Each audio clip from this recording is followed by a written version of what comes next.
Yes, and welcome everybody to my very first flight simulator video, and today I'm going to be doing a bit of a first impressions review-ish type video on XPlane 11.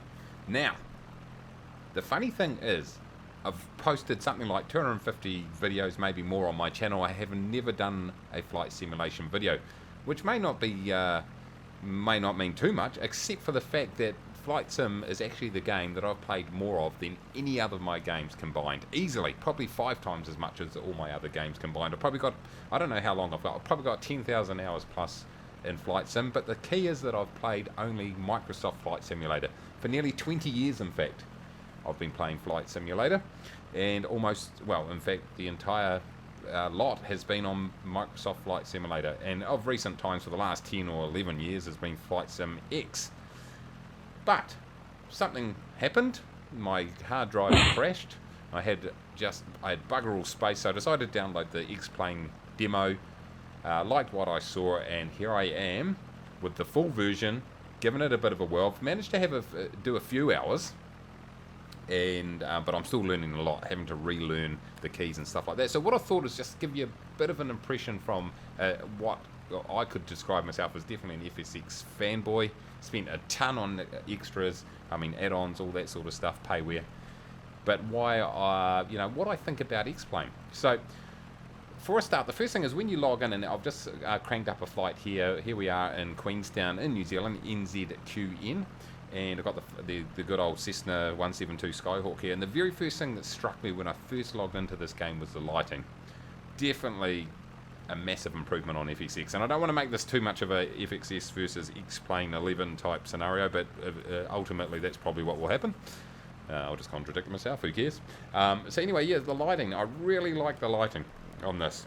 Just the way the plane looks, and this the way it reflects off the fuselage, off the wings and stuff like that. The modelling is fantastic. I haven't got the greatest computer you've ever seen. It's decent. It's a couple years old, but it's not amazing. But as you can see, I'm getting really sharp lines here, good smooth lines. I've got the graphics ramped up, not to ultra, but just below, and I'm getting good frame rates. So I'm really pleased about that. But yeah, the modelling looks really fantastic. If you get in here, you know, the anti-aliasing, or however you're supposed to pronounce that, has kicked in quite nicely. So here we are. If we zoom back now, probably one of the negatives is just the ground textures aren't brilliant. This is the default scenery, you've got to remember. So obviously with some of the add-ons you'll get something looking pretty cool, but yeah, the ground texture is a little bit average. They look okay from the sky though. I'm really impressed with the mountains though, getting nice sharp textures right up to the top there, and that's something that really bugged me with Flight Sim. They used to pop in and out, even with a decent rig they used to pop in and out, and the auto gen used to make things pop out of nowhere, blurred textures, all that sort of stuff. But this was pretty much plug and play. Now, one thing I would say, here's my first tip. If you're thinking of getting this, first tip is go into your settings, if I can get in there, just this little button up here, and go into the field of view and set this in here. Because when you first start up, your face is right on the key, right into the dash, right into the instrument panel, I should say, and way too close to me. So I've set that to 80. I'll play around with it, and then you can press the old done down there, and you'll be back a bit, which is great, because if you use the movement keys or the zoom keys in the cockpit, it actually moves you around physically in the cockpit as opposed to your view. So that's just one thing that I'd recommend. Here goes my settings, by the way. As you can see, these settings are fairly high, my visual effects, texture quality and that. I've just kept the number of world objects down to about medium, and I'll work with that and just see how it affects frame rates. For reflection detail, I've got relatively high too. Like I say, I haven't got an amazing rig. If I remember, I'll put it down in the description.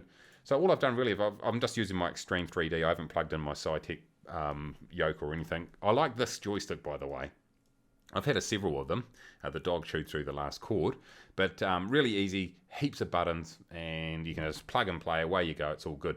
So I have configured my joystick to be exactly the same configuration as FSX. That way I don't have to think about what buttons to push. But here we are, we're in NZQN, Queenstown in New Zealand. So far, yeah, I like what I see actually. I love some of the ground movements in the background, the traffic and stuff like that. You see buses, you see like you've got a cop car over there. Someone's, I don't know why he's got his lights flashing. Someone's done something dodgy. Or maybe just likes having his lights flashing, who knows.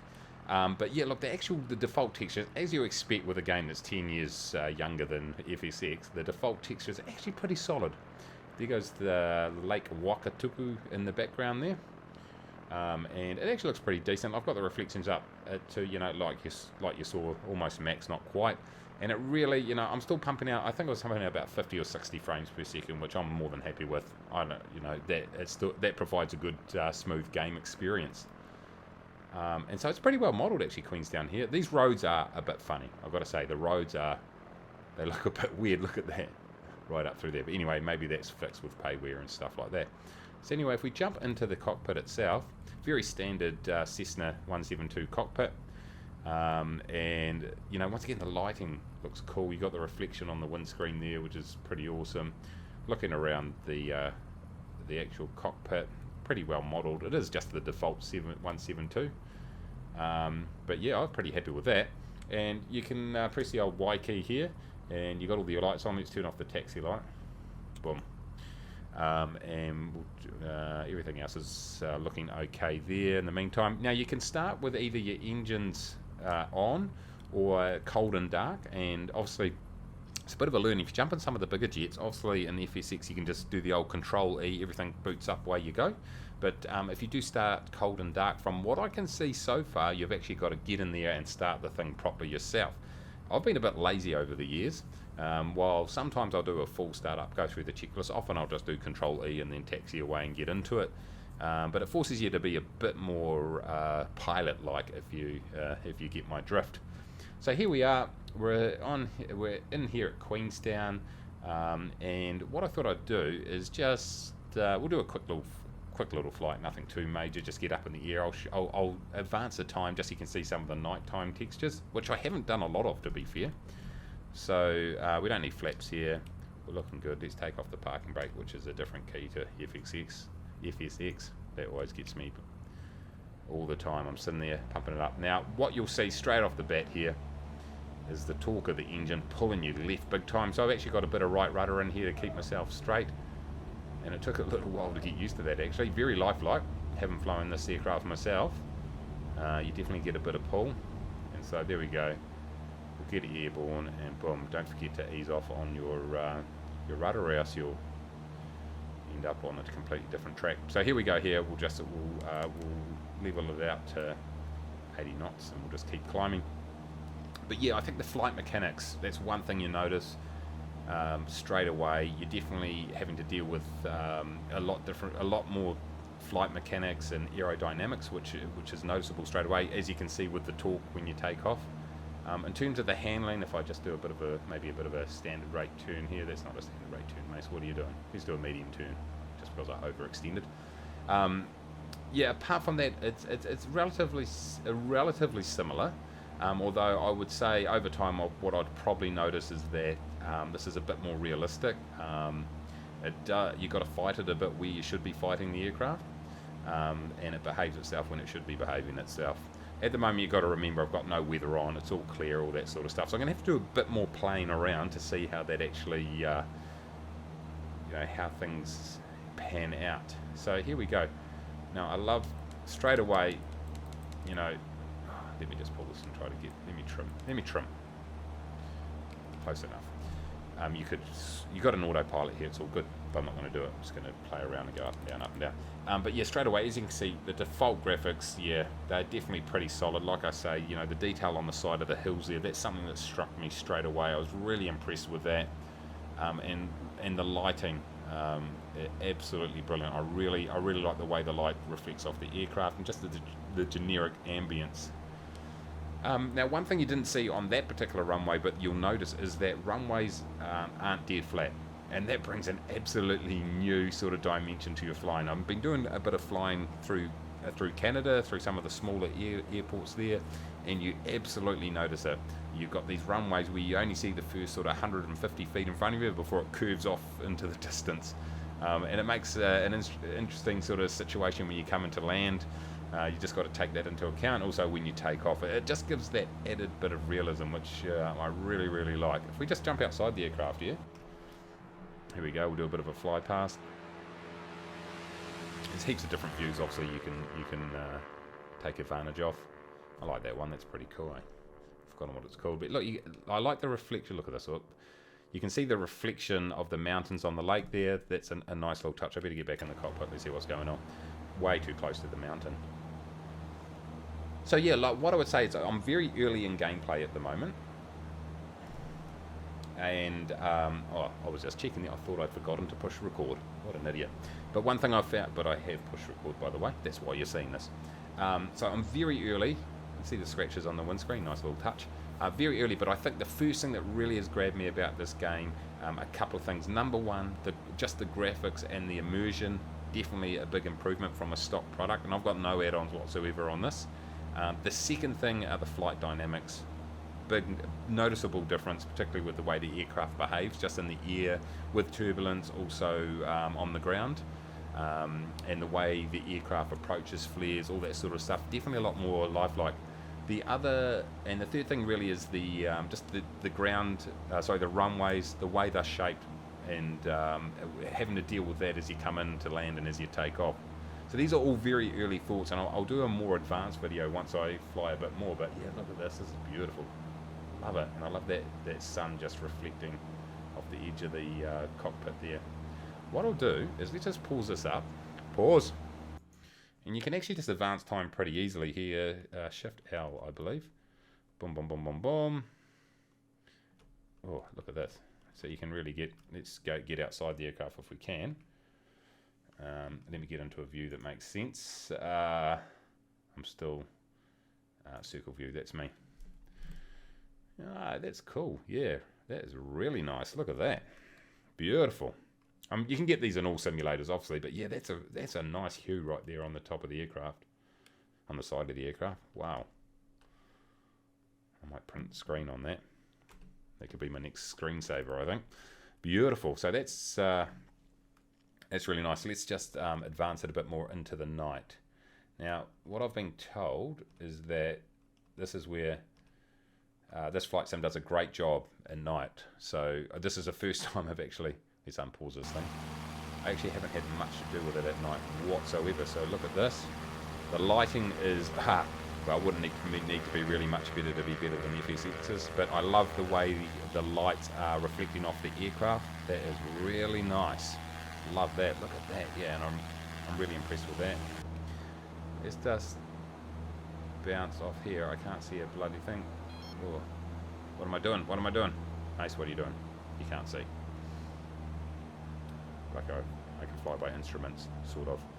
What I actually wanted to do is get a decent view. I'm getting a lot of reflection off here. I assume it's because of the internal lighting. Let's just pause that up and see if I can turn that off. It could just be my monitor. I don't know if you guys are seeing the same. You probably are. Let's just yoke this off. This isn't a very exciting review, is it? Oh, you can turn that up. You can turn that down. Oh, there you go. You can turn that down. Turn that down. Did it make a difference? Didn't really. Probably shouldn't be flying this thing at night, but let's just go through. I just want to check out some of the lighting. Let's get outside the aircraft is probably the way to go. And go view, external, circle. Excuse me. I probably didn't do this in the best position, yeah, but straight away you can see that little glow around the lights looks absolutely fantastic. And look at that lighting. Really comes alive. I can see what they say. And you've got the runway lighting there over in the distance. Quite an array of lighting actually. A number of different lights rather than just that stock same light right throughout texture that makes it look pretty boring. But yeah, that's fantastic. You see I think those are tail lights of cars, or are they street? Actually, those are street lights down there. You can see the red, you can see the green of the street lights. That's really impressive. Let's come in and approach, eh? Why not? Let's finish this whole thing off by landing. Anyway, so I just thought I'd put together a video. I should have planned this out, but I just was so impressed with this game. I've got to say, I am an absolute FSX fanboy. There's no doubt about it. Let's get this aircraft. I'm going 130 k's. I'm really pushing the limits of this aircraft. Let's wash off some speed. And I never considered changing, but like I say, my hard drive crashed, and I had bugger all room left on my others, but I had enough room just to put the demo of XPlane, and I thought I'll give it a go just to have a look at it. I had tried it a couple of years ago, and I wasn't that impressed. But then coming back to it, and perhaps it was XPlane 10 that I last actually used or tested. But I'm a little bit high here, but we've got no throttle on. Let's just trim that forward a bit here. But yeah, this time around, straight away, as soon as I jumped in it, I saw the lighting. I thought that was fantastic because I do like a game looking good. And then once I felt those flight dynamics, absolutely brilliant. Another couple of cool things that come with the game. One is that with the stock aircraft, like for example the 737-800, the 747-400, you get actually some real world liveries, and I think it's United Airlines on one. I know Qantas is on 737, stuff like that, which is kind of cool. Brings a little bit more sort of realism and immersion into it. It's really easy to set up flights. Now, I suppose one negative, can't be a complete convert, is that there are a lack of some airports. For example, if you're doing some bush flying over it now, well, before I just interrupt myself here, look at the lighting there. That's mint. Let me just quickly flick outside. That's one thing. The default view is always way back. That's pretty cool. Oops, I'm going to crash. Let's get it back. But yeah, the airports, there is a bit of a lack of airports. That's just one thing. Like doing bush flying in Canada, there was definitely a few airports missing, but I assume there's probably either some payware or freeware to take a sort of deal with that. Look at this. These landing lights are fantastic. I can't see a bloody thing, but they light it up nicely. Let's come in, hold up, hold off. The joystick's a bit sensitive in my ship flying. Pull back. Look at that. That wasn't too bad, team, was it? Queenstown. Look at that. I am really impressed with these runway lights, the stock runway lights. Very good. Let's just do a big burnout around here. And we didn't tip. Yeah, definitely. I see what people say. I'm repeating myself a bit here, but I do see what people say about how this game comes alive at night. Look at that. I'm going to blind everybody in the terminal with my landing light. Look at the light just reflecting off the buildings and stuff like that. My landing light, you can tell, wherever I point, it's making a difference, and I love that. And those the runway lights, the guidance lights, look really cool. Wow. Okay. Nice. Anyway, guys. There we go. That is completely off the cuff, unplanned video on XPlane 11. What I would say is, if you're a flight sim buff like I was and have invested a shitload into the game, excuse my French, don't be afraid to get a hold of this. Get the demo, give it a whirl, try it out, and I think you'll be impressed. And it's got to a point now where I've got my new solid state drive. As we go past the glider, this seems to be just going back and back and back for some reason. I don't know why. Here we go. It's probably, I don't know, let's go here.